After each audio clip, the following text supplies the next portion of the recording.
Casey, what you want to be when you grow up? A cowboy, just like you, Pop. Your national bull riding champion. How about it for New Mexico, Casey Shane?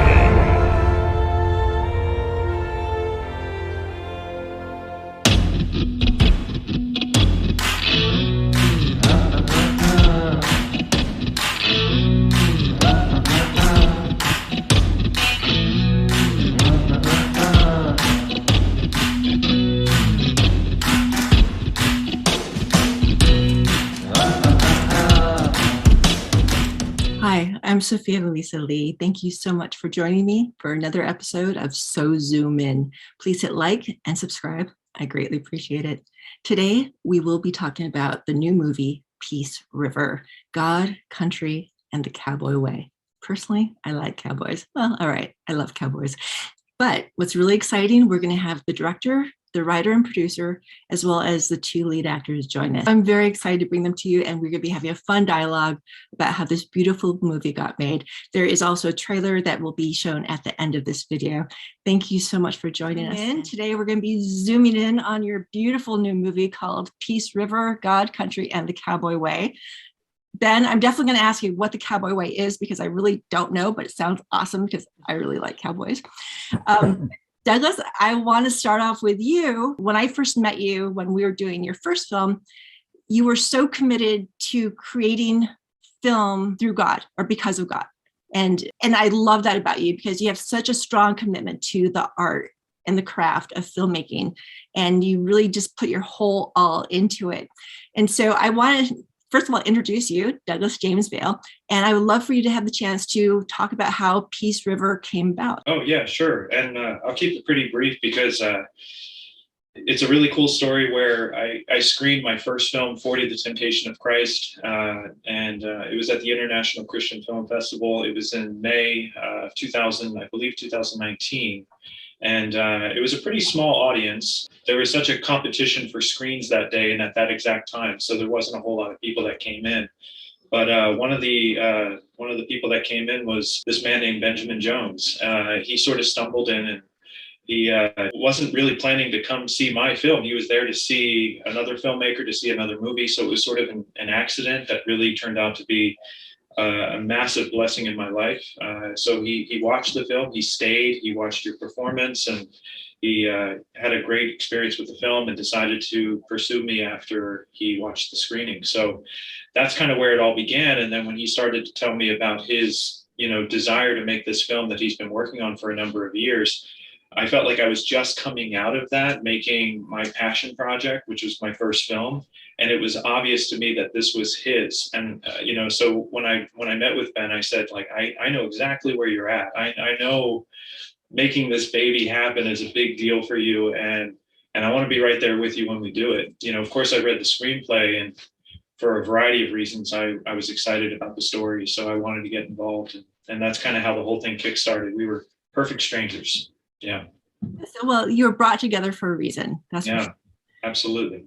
Now, Ben, you wrote this. How long ago did you write this script? The inception of the idea came in either 2009 or 2010. Out of the blue. I mean, I have no experience in screenwriting or in film production, but this idea came in my head. I believe it was a God idea, and I just kept working away at it. It took me several years to get it, forged into a final script. And then I just started assaulting the business end of the filmmaking business, and, a strategy on the business side. And then I needed to find a good young filmmaker. And that's when I went and found Doug. Well, it's so that the story is also based on your own experiences in your life. Is that correct? Well, some. It's a fictional story, but it's certainly couched in history. It's very realistic. Setting of the film is in this big ranch community of northeastern New Mexico, and that's really the way the people live. I mean, we were filming in the ranch houses and on the ranches and riding the horses, and we embedded actors in just a regular day at work. And we did the same thing with the rodeos. Might be a few autobiographical tidbits in there, but I'll refrain from telling which ones they are. You don't want to give it away, right? Okay. But it is a fictional story, but you know how fiction is. I mean, there's always a real world. Generally, there's a real world prototype to what people are writing. All right, I'm going to jump ahead. So I know we had the pandemic hit and a lot of things that came up that prevented things to happen the normal way, right? So I know Spirit was really with you guys to make this happen. So we have two beautiful actors with us, Chase Garland and Jessica Nunez-Wood. Thank you so much for joining us. How did you find these actors? And from the trailer, you guys just knock it out of the ballpark.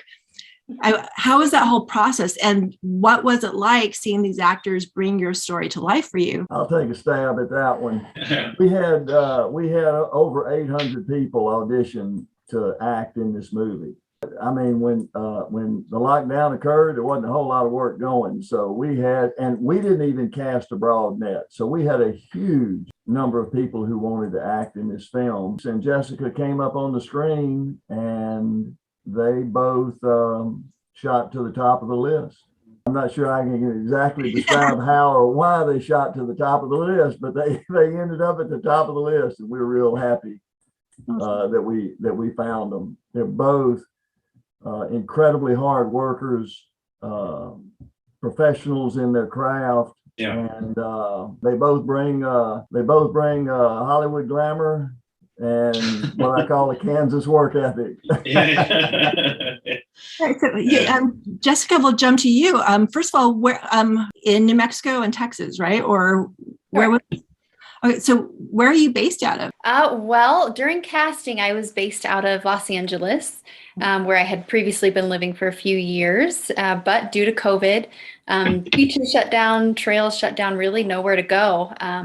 There was a lot going on at home where I'm from in Colorado. So my husband and I made the decision to, painfully made the decision to pack up from LA and move to Colorado right as soon as I was cast in Peace River.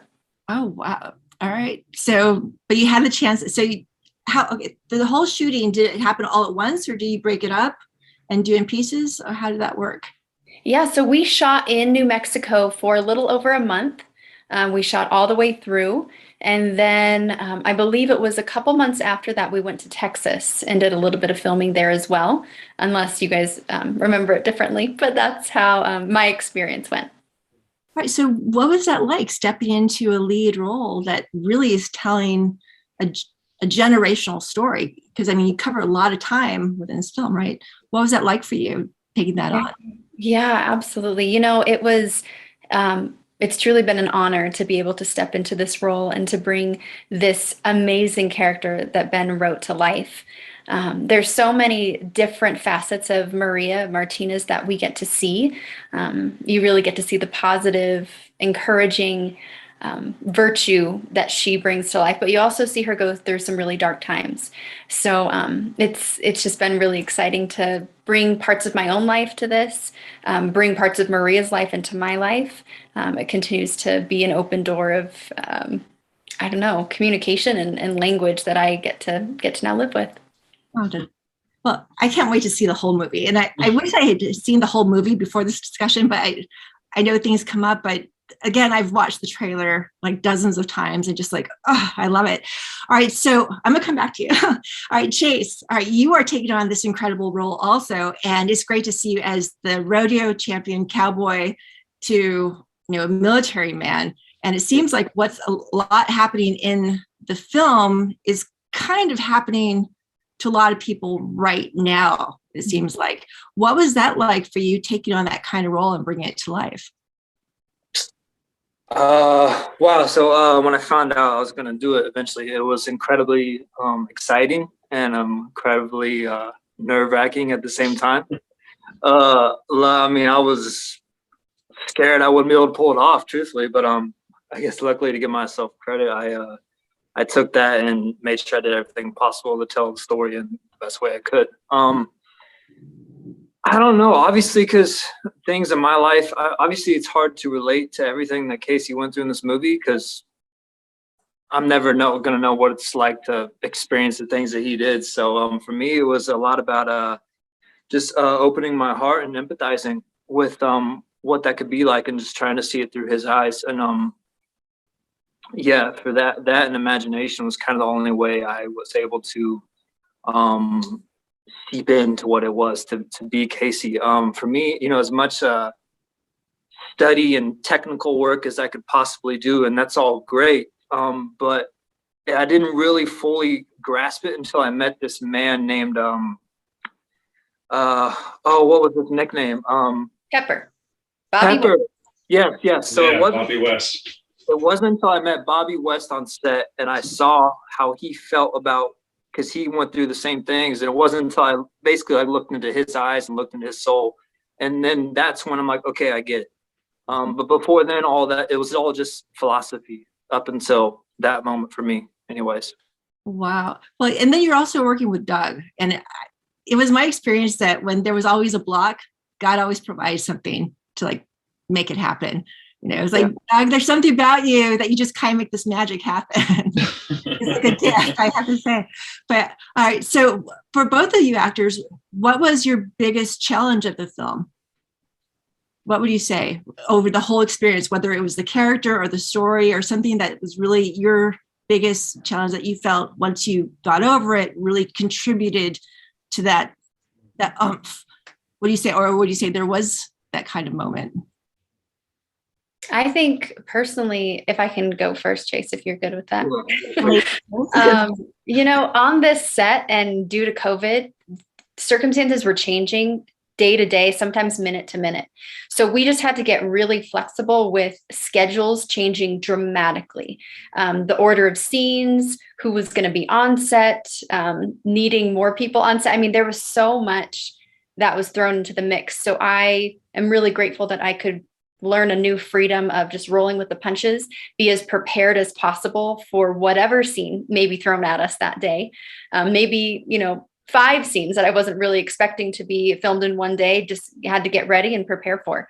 So I think that was one of the biggest challenges, but also one of the biggest moments that I could grow. So I'm really grateful for those opportunities. Mm-hmm. Awesome. I like that. Well, as an actor, that's our main thing, right? To always be prepared and to go with it and just be flexible. So that's wonderful. I'm really glad. In a way, I'm kind of glad that you had that experience, because for the next project you do, I think it's only going to make you all that more enriched in your craft. Absolutely. Really excited. All right, Chase, how about with you? What would you say is your biggest obstacle? I guess the biggest obstacle was just I would just expand on kind of what I was going with earlier there, but also it's a very character and relationship based story. So showing up without having met anyone or anything, and just to develop that comfortability with everyone in a relationship as soon as possible.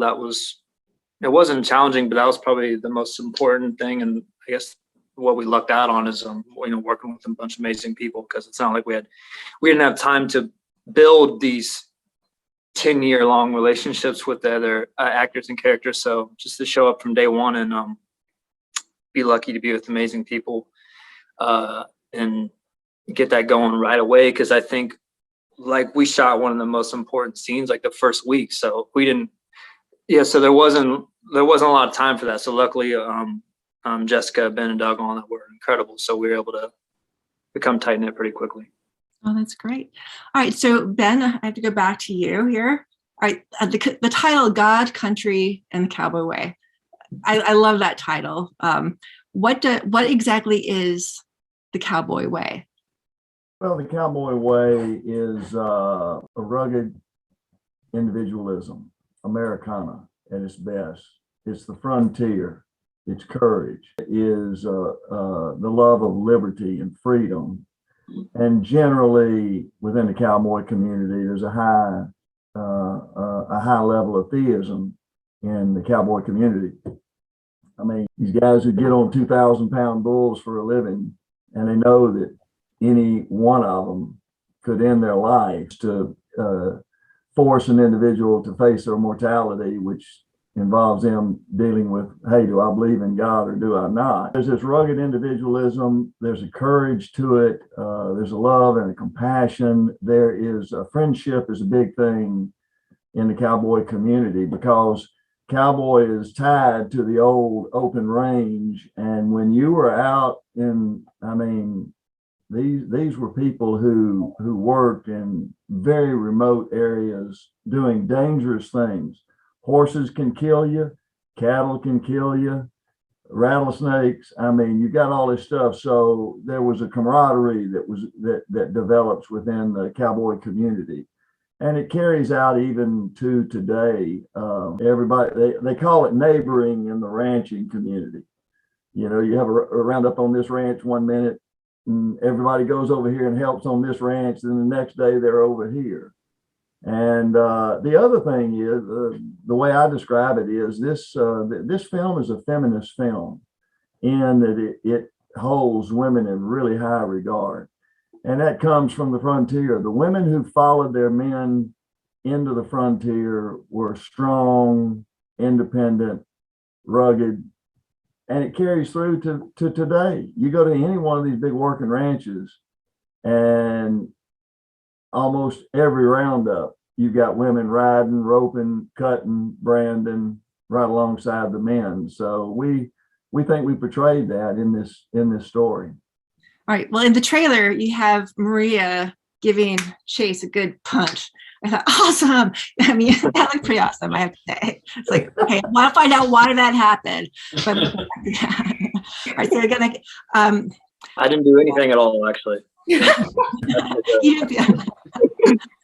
So I would love to see people do more of that all around you, being neighborly, being open to, be part of that community. So I can't wait for people to see this just so they get that sense. From the trailer, there's a sweeping cinematography, just this beautiful, beautiful shots. Douglas, it looks absolutely gorgeous. It almost feels like that is a character in and of itself. How important was that to you for the story? Or was it something that you felt just had to be part of it? First off, this was this ranching community out there is a place that I'm very, very familiar with because I have very close friends who are ranchers out there, and I've been going out there for 30 years. So I knew the beauty of the land, the layout of the land.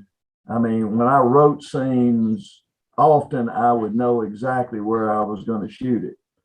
And so I knew that it was a spectacular setting for a film. The way we say it, New Mexico was our co-star in the film. And then, of course, then Doug brings his magic. And I'll hand it over to you, Doug.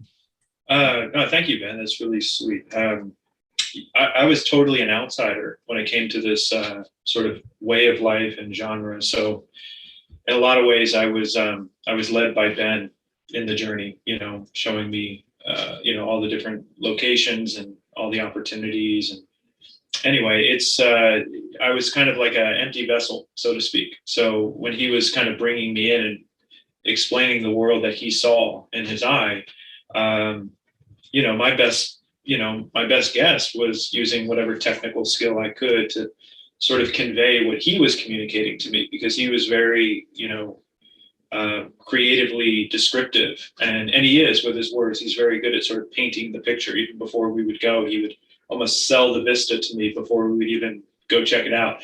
And that was actually probably important, because some of the times it was like hard to get to these locations. It was like kind of a grueling experience to get to these locations, but they paid off. I mean, we saw some, I remember like when we even did the demo, Ben, you remember we were like in the midst of a lightning storm. I just never had experienced that before. So the world that he was a part of, he really brought me in. And then I just knew what the technical side was and how to sort of capture it. But absolutely, New Mexico was a co-star in the film. The people were great. And just on a side note too, because, Jessica had made a comment about some of the irregular scheduling. This is sort of, I'm kind of going off on a sidebar, but, I have never really talked about that, but Chase and Jessica were so like flexible in working with sort of the changing winds. I mean, we were almost like kind of I wouldn't say we were like a rickety sailboat, but we were fragile sometimes, you know, when it came to like getting everything we needed for the production. And Ben was working so hard, like as a star of the film, but also like doing like location agreements. It was incredible what he was doing. And so a lot of times what we were able to sort of secure for that day of filming, our team would really be notified within 24 hours, sometimes 12 hours. Wow. And these guys, after working a full day, day and night, they would go home and get prepared on their script, and they would work together. And so, you know, I haven't mentioned that, but like so thankful for Chase and Jessica for their commitment in dealing with some of those like changing winds and being agreeable. Because it wasn't a big group. So there's no real trophies being handed out. You know, it was a lot of just leaning on one another. And in hindsight, we wouldn't have been able to do that without the personalities and perseverance of this group. Oh, it's so important to have that tight knit group, to have that trust amongst each other too. Okay, so all right, so Ben, you had mentioned, you know, the dangers of, you know, working out as a cowboy, you know, snakes, horses, you know, cattle. When you did some rodeo scenes, I saw a lot of horses. I saw a lot of cattle in the trailer. What was that like, working with live animals and, you know, those type of circumstances where literally you could have a mishap or anything could go wrong just because you have live animals with you? What was that experience like? Well, to me, it was just another day on the high plains, you know, where I've spent many days in the saddle. So I've been riding my whole life and rodeoed as a young man, rode bulls. So obviously my threshold of risk is maybe abnormally high. But we did, I'm trying to think, there's some hard riding in this film, and we had crack riders. We had real cowboys riding these horses.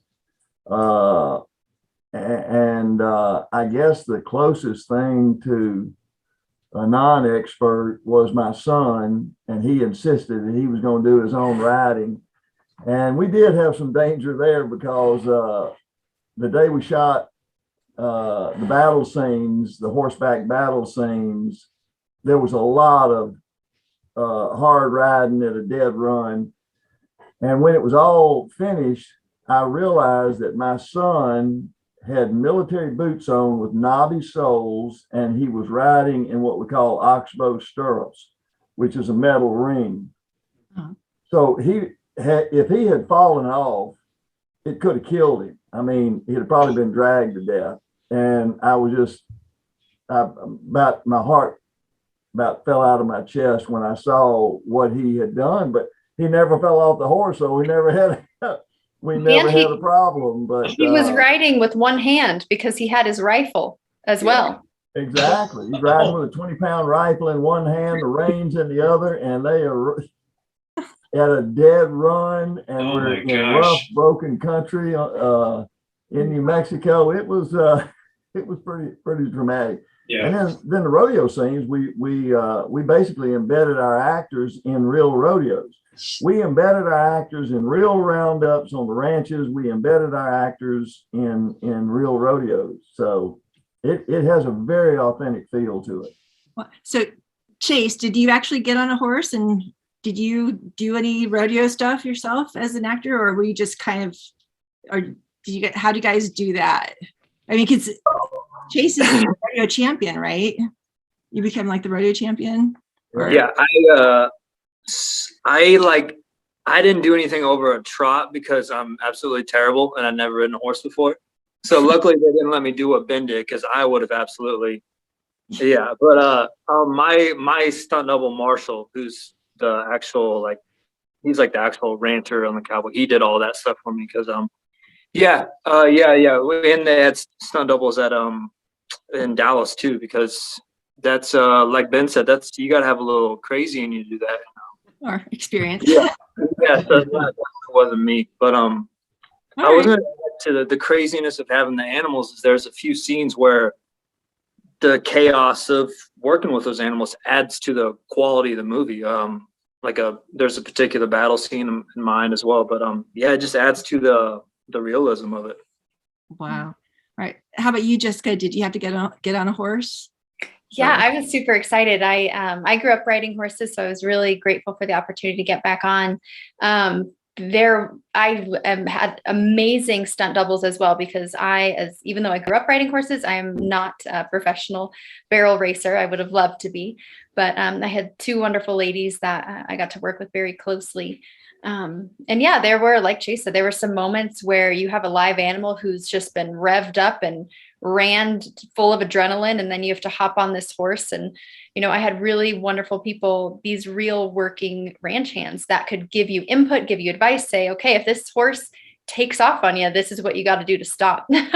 So yeah, really unpredictable circumstances, but really beautiful as well.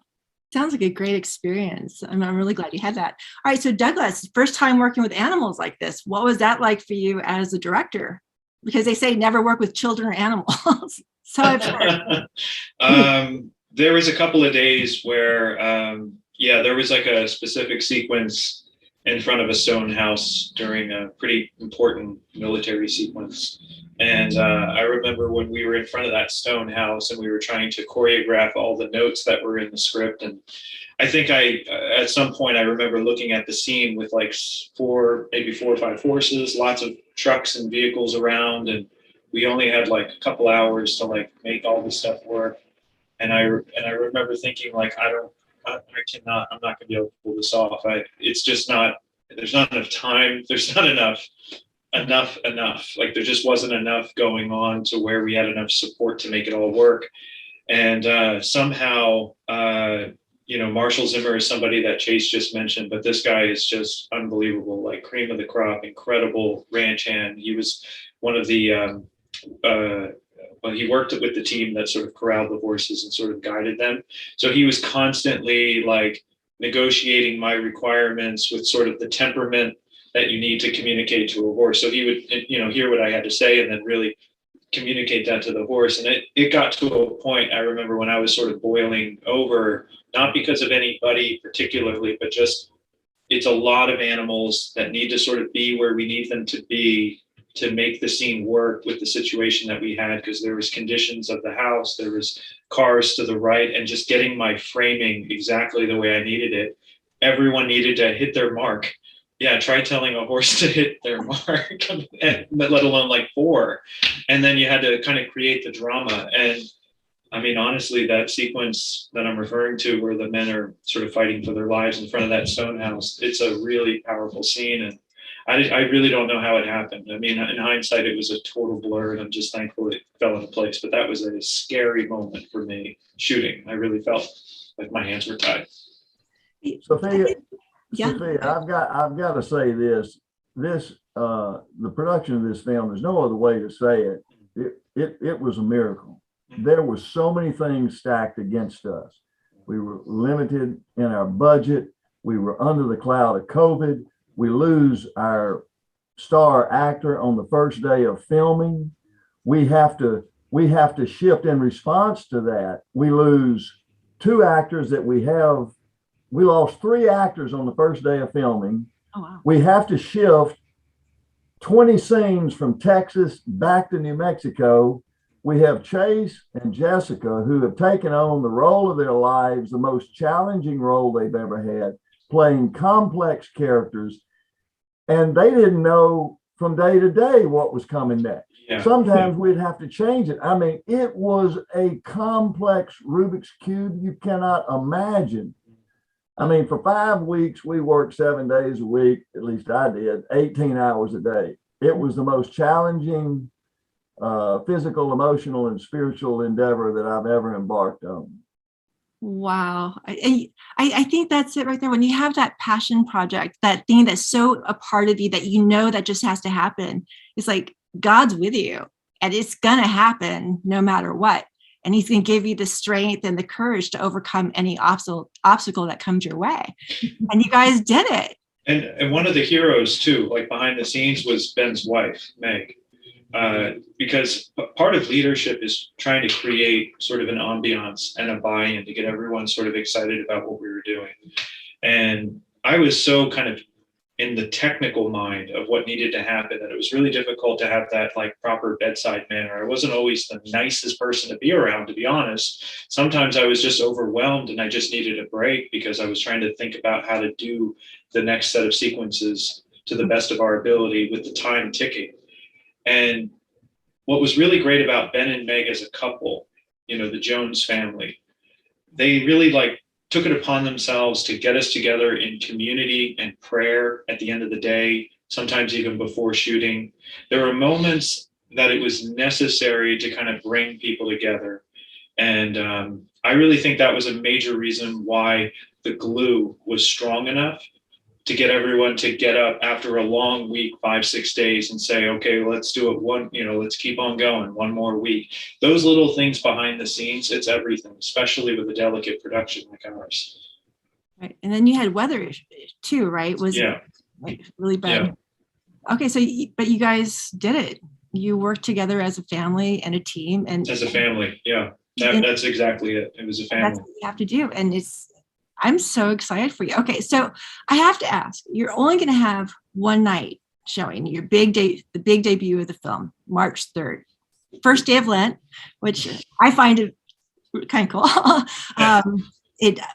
Why one night and why that night? Well, we're the little engine that could, and we're a small film. And we aspired to a theatrical release. We've attained it. Not a full-blown general release, not a big studio release, but we are on the big screen nationwide. And that's the best that we could do with what we have right now. That's right. Now, we anticipate having either encore performances are being picked up in a general release by the owners of Fathom, which are AMC, Regal, and Cinemark, or we're contemplating a limited platform release after our Fathom engagement expires. So we're going to try to have more big screen exposure than this one night, but at this point in time, this is all we have. Of course, we will certainly be streaming. We'll be selling DVDs and Blu-rays, in the early summertime. But we'd like as many people as possible to see this story on the big screen because it's a dramatic story. Well, it also seems very timeless. Like it's the type of movie you can watch at any time and have that, even though it's a love story and it has a lot of drama in it, but it is, I like to think, a feel-good movie. Just from the trailer, you conveyed so much in those 2 minutes, or just a little over 2 minutes.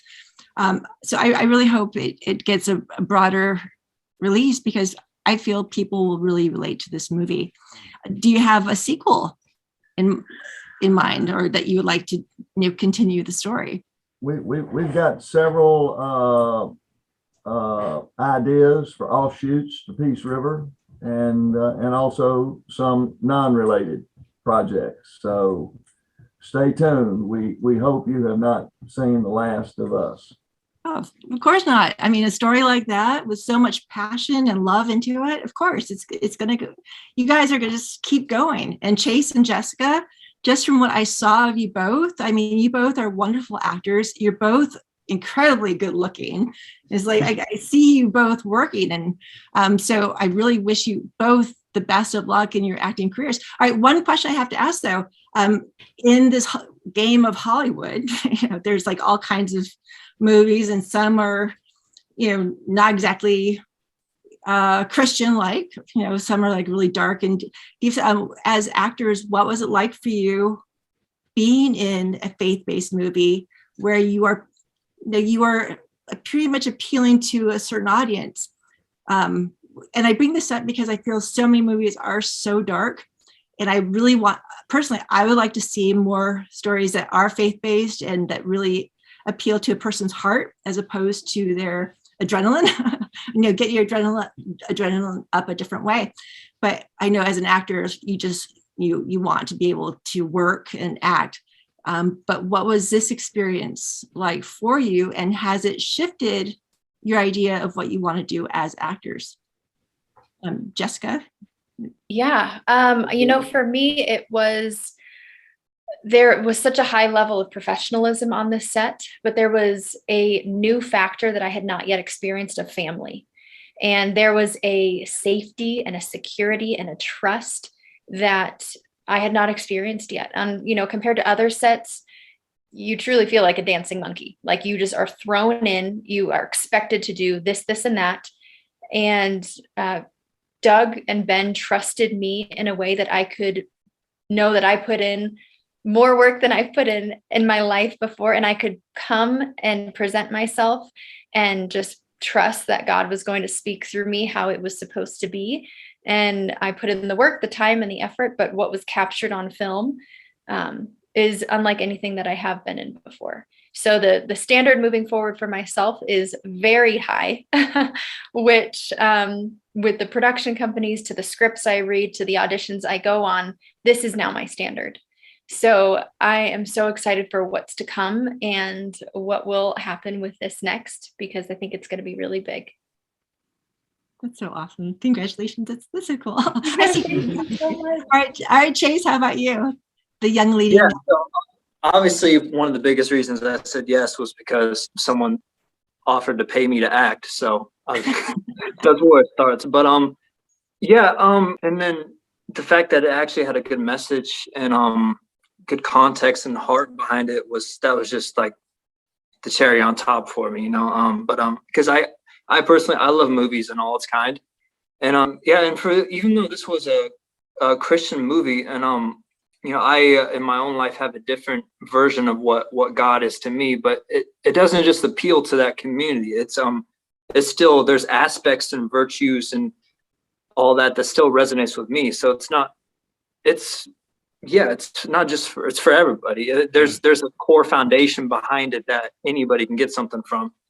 As far as like, it didn't change my mind about what I want to do in my career, because like I said, I like all movies, but acting is just something I do for myself. That's just the ego. I like to act for me, like in this finite game we're playing. That's just something I enjoy doing.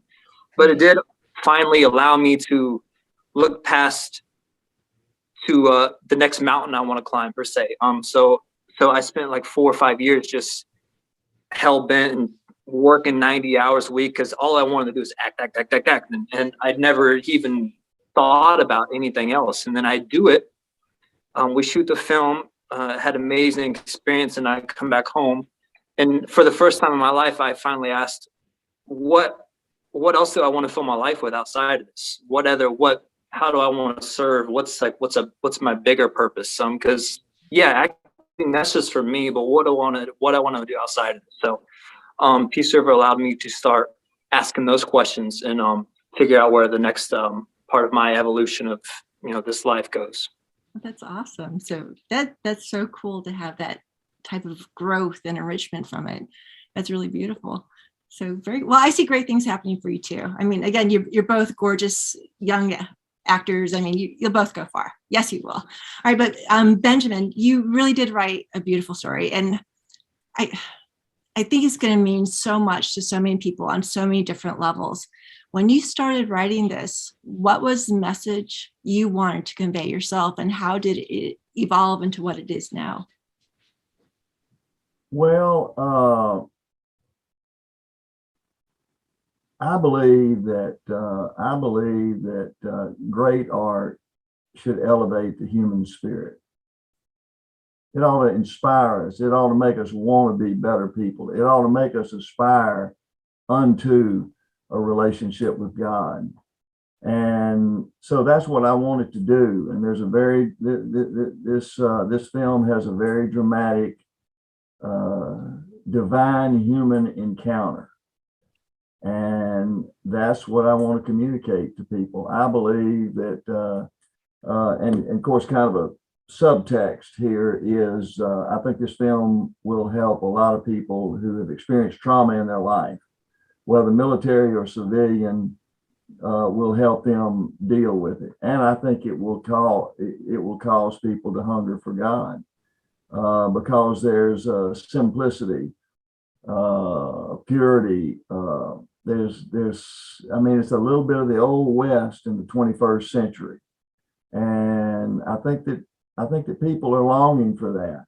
You know, the big splash bang films and, you know, special effects and 10,000 explosions in one film.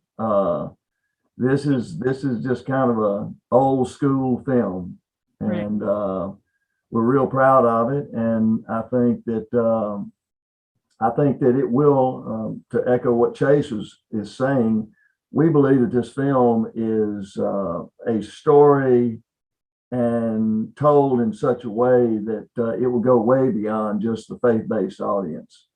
And we've already seen that, where, I mean, I was pitching a distributor in Hollywood, and we were talking about the audience, the target audience, and I said, look, I think this film's gonna appeal to a secularist. And he said, Ben, I'm a secularist, and I loved it.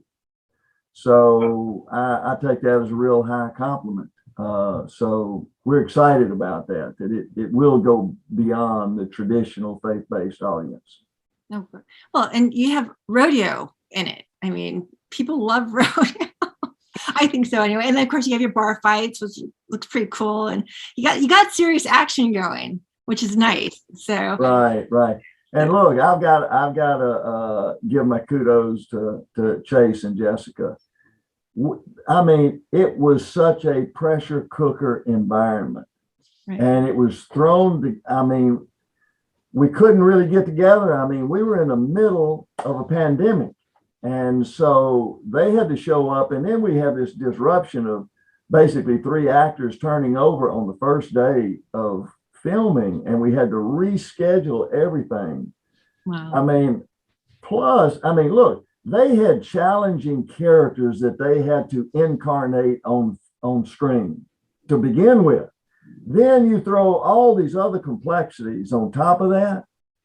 It was a baptism of fire. And I mean, look, they showed up every day, ready to work.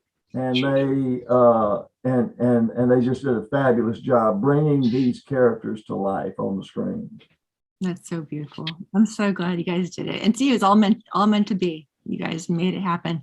All right. So Douglas, so this is your second big film. I'm so excited for you. Are you going to be, taking it in different film festivals also, or are you just going to be mostly focusing on distribution?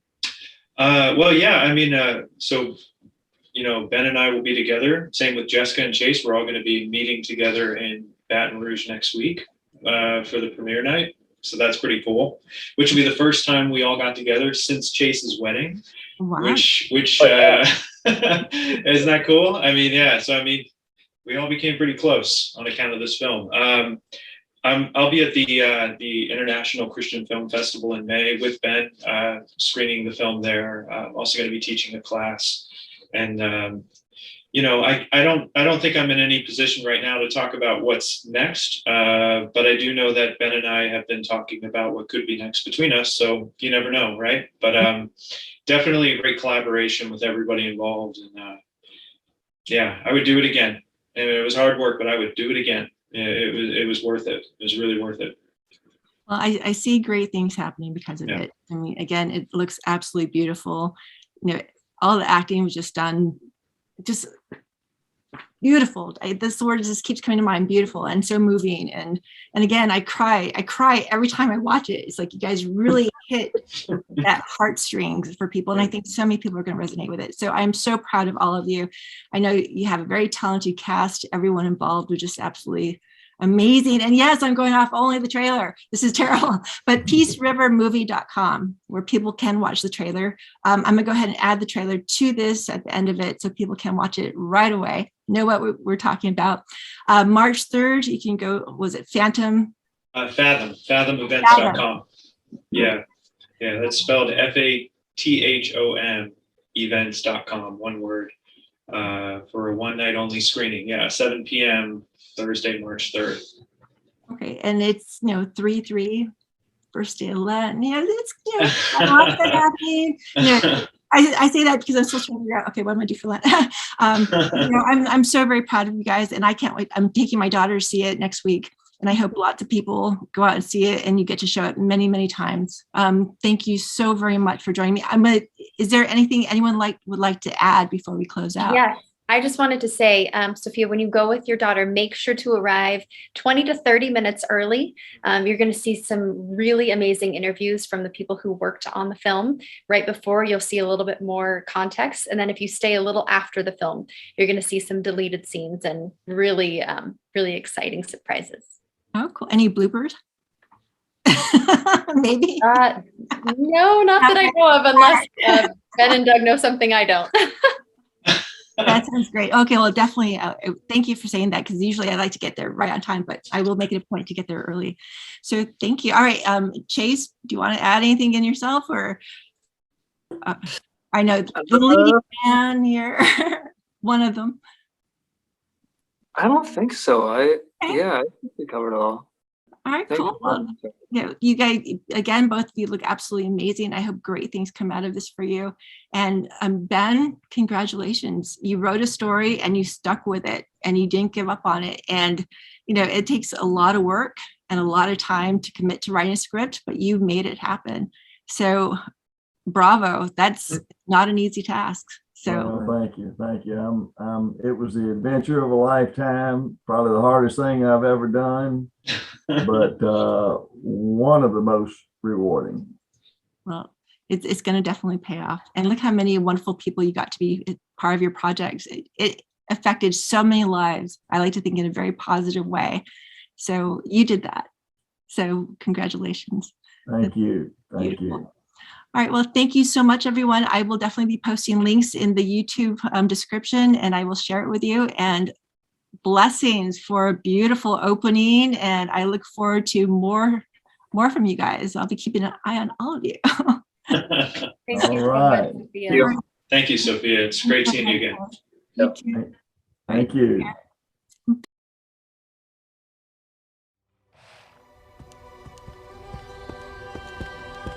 Casey, what you want to be when you grow up? A cowboy, just like you, Pop. Well, you come from a long line of cowboys. Cowboys love big sky and open range. He's a man of his word, loyal to his friends and family, treats everyone with respect, especially women. Is courageous, fearing God and no man.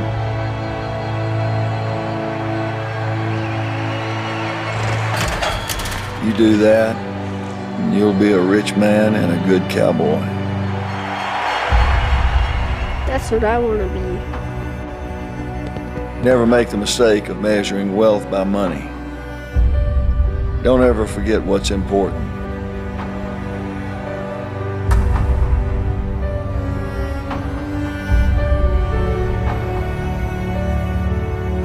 Casey, war is as close to hell as you'll ever want to get. I pray you never go there. The second plane just crashed into the world. We fought a great evil and won. We have a terrorist act. Many good men did not return. Always be thankful.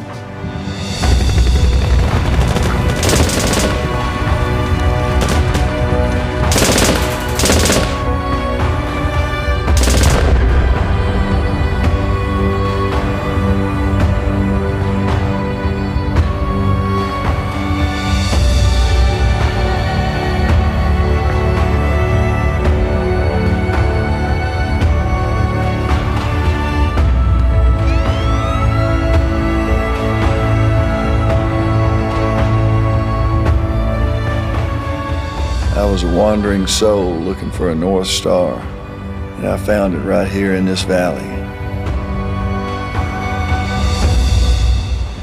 I feel peace every time I look at it. This is Peace River.